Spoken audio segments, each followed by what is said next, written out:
And welcome. Look who's arrived. It's Paul. Now, I wasn't expecting Paul today, but he's just turned up because he's got a new toy to play with. What have you got? Fuji X-t5. The X-T5. I've been waiting to see this, and I'm wondering, well, I've got that X-H1. I'm wondering how much better you think that is.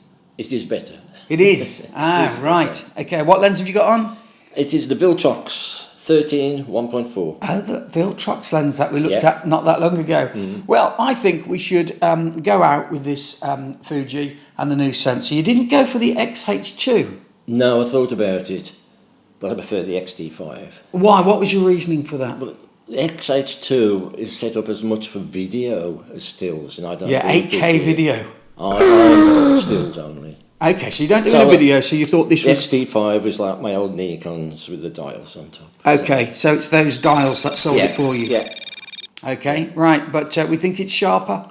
So the chip, what megapixels are we getting on 40. 40, and it was 24 on the X-H1. Yeah. Okay, so let's go out and see what that extra money buys you. Let's put this new X-T5 against the old X-H1. That's it. So let's get some picters on the screen and start having a look. Mine are taken with the Fuji X-H1, a few years old now, and it's fitted with the Zeiss 12mm f2.8.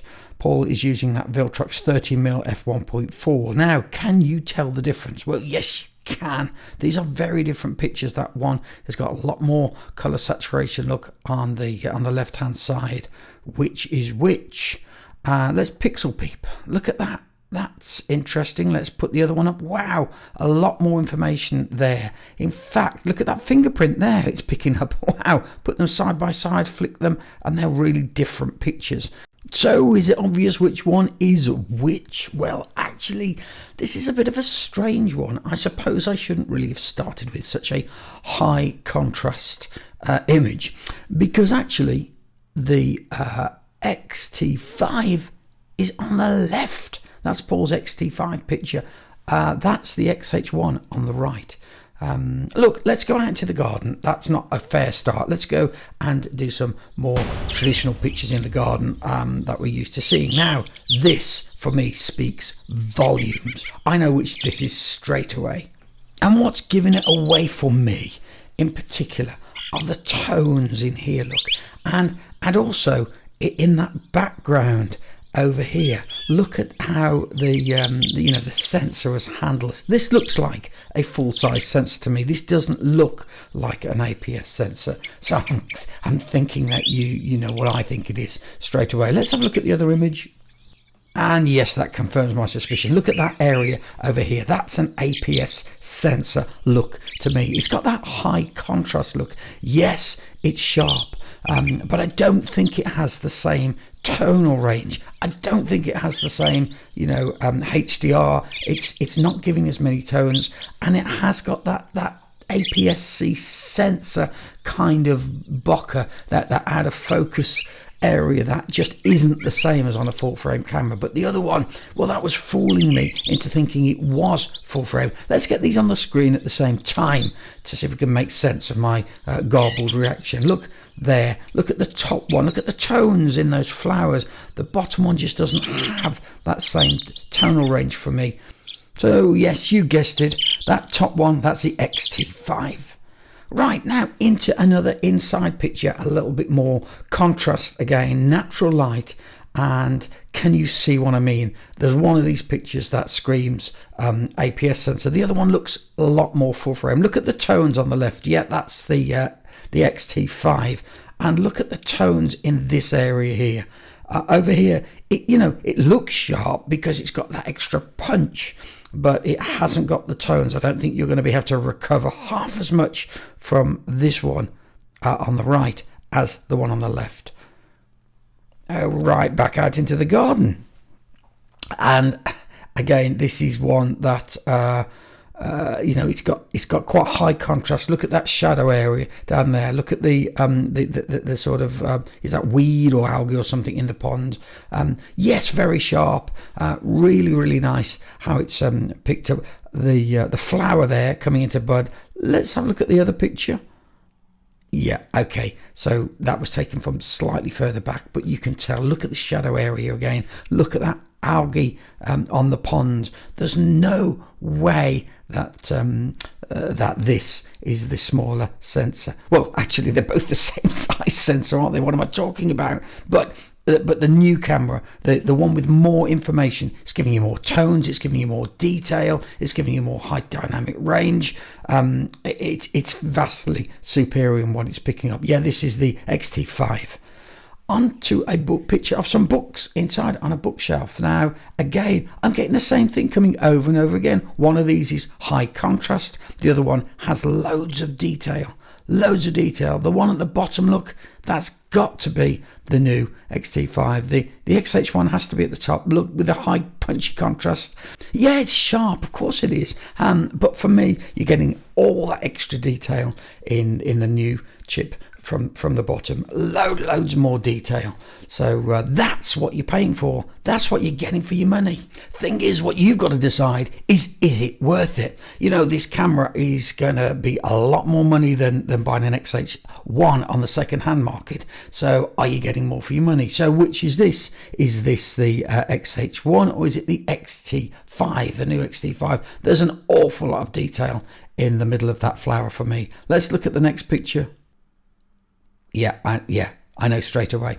That is the older camera, isn't it? You can tell, beautifully sharp in the middle, a little bit of high contrast. It's a great camera, taking nothing away from me, but it doesn't have the depth of tones, the extra resolution of that new X-T5, which is just superb. Let's have a look at a person shot. Oh, sorry about that. It's me. I do apologise for that early morning look. Anyway, let's have a look at these pictures. Oh, wow. Now that really shows it up. That one on the right has got so many skin tones. The one on the left, nowhere near as many skin tones. Wow, that is the X-T5. The X-T5's on the right. Look what you're getting for your money there. Now we're getting into seeing what you're paying for. Big difference there. On to a more photogenic subject. Little old Ernie, just having a little sleep. The old boy needs a bit of sleep in the sunshine, but I think you can see again the one on the top's got more tones. Look at that radiator just blown out a little bit on the X-H1. Loads of tones in the new chip. Wow. And finally, this image really sums it up. This is what you are paying for with that new camera, with that new chip. Look at it. The picture on the bottom just smacks of an APS-C sensor, doesn't it? I mean, it's got that small sensor look about it. And look at this area in the rows here. Look at the tones on the image at the top. And look at the lack of tones, you know, the high contrast in the image. You're going to have to recover those in post to get them anywhere near that top image. Look at the detail in the shadows from the X-T5. It's chalk and cheese, this. One looks like a camera with a smaller sensor. The other looks like a full frame, but they're not. They're both APS-C sensors, but one of them is new technology and one of them is a little bit older. And I think this really demonstrates what you're paying for. Look, if it was me and I got the cash, I would go for one of these new cameras, whether it's the X-H2, if you like video, or whether it's the X-T5. They are a huge leap. But hey, if you want a budget, don't dismiss the X-H1. It's great value for money on the second-hand market right at the moment, and you're going to get a lot of bang for your buck and a lot of great photography out of that camera. So, what's the conclusion? We pitted that older X-H1 against the X-T5. Is it worth the extra dosh? In my opinion, yes. Definitely. What a camera. You know, that sensor is something else, and it's looking like a full frame image to me. Absolutely astonishing, but that's not to say that we should disregard the X-H1, because those X-H1s you can pick up now, that's £500 on the second-hand market for a good one, and that's a lot of camera for that money. You know, that X-T5, that's 1,700, an awful lot more money. Yeah, you're getting an awful lot more camera. But, you know, if you haven't got pockets that are that deep, if you want a bit of a budget, then don't disregard the X-H1. Great camera, but there is no denying there's a huge step up in image quality to that X-T5. So, you know, if money's no object, go for it. Obviously, that is the photographer's camera. That camera, you know, Fuji have said this is a photographer's camera. There's video on it, obviously, but the X-H2, the absolute replacement for the X-H1, that is far more of an all-round camera. I haven't got one of those to play with at the moment, but as soon as I have, I'm going to take it out and shoot it. I'll shoot it against the X-H1 and the X-T5.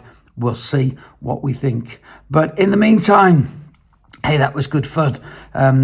You've got to decide for yourself. You know, you've seen the images here right now. Rewind if you want to have a look at them again. Pause them, look at them side by side, and you decide, is that worth the extra money? I think it is. Look, thanks for watching today. I really do appreciate it.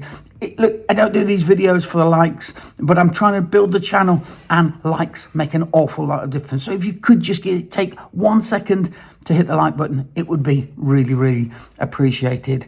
Thanks for watching today, and hope to see you next time.